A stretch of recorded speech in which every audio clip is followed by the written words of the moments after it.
সবজির যে অবস্থা আগে যে পরিমাণ পুষ্টিগুণ এখন ছিল অন্তত ধরেও না। তো হ্যালো গাইস, আমরা এই যে বর্তমান বাজারে যে সবজির মূল্য, ঠিক আছে, এটা অতিরিক্ত পরিমাণে বাড়ে গেছে, বুঝছেন?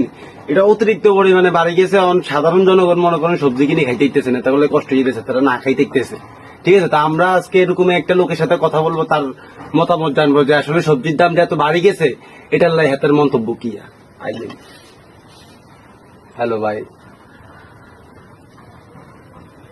হ্যালো ভাই এটা মাইক্রোফোন, ভাই এটা মাইক্রোফোন, এটা না। হ্যাঁ ভাই, এই যে বর্তমানে যে সবজির দাম এত বাড়ে গেছে সম্পর্কে কিছু বলেন তো। আর মেসেজ সবজির দামের কথা আর কি করি, সবজির দাম যে পরিমাণ বাড়ছে 50 গ্রাম সবজি কিনতে হইলে মনে করেন ভাঙ্গি দেয় 2-3 হাজার। আর সবজির যে অবস্থা আগে যে পরিমাণ পুষ্টিগুণ এখন ছিল অন্তত ধরেও না।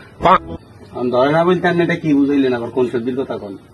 এটা প্রাকৃতিক সবজি, এটা খাইলে মনে করেন না আগে দৈত্য, আমি সবজি তো বেচাল দিই দৈত্য বলতে দৈত্য পুষ্টি গুণাগুণ খুবই ভালো ছিল আগে। আর মাথা ঘুরানোর কথা কি কেলেন? মাথা ঘুরায় না, ধরে না একদম তো ধরে না কেন? না সবজির এখন সবজি তো 2 নম্বরে ঢুকে গেছে। সবজি তো 2 নম্বরে ঢুকে গেছে। আগে শুধু মাথা চক্রাইতো চক্কর মারতো চক্কর, আমার চক্কর মারে না এখন চক্কর এখন ধরেও না। কাকা, আপনি একখানা খানা কমাই দেন তো। আমরা যে সবজির ব্যাপারে কথা বলতে গেছিলাম, কাকা তুমি হাসবো না, এটা হাসি তা আমরা যে সবজির ব্যাপারে কথা বলতে গেছিলাম, কাকা অন্য সবজি চলে গেছে। আমি বুঝতে পারি না কাকা কোন সবজি এটা খুবই প্রাকৃতিক সবজি।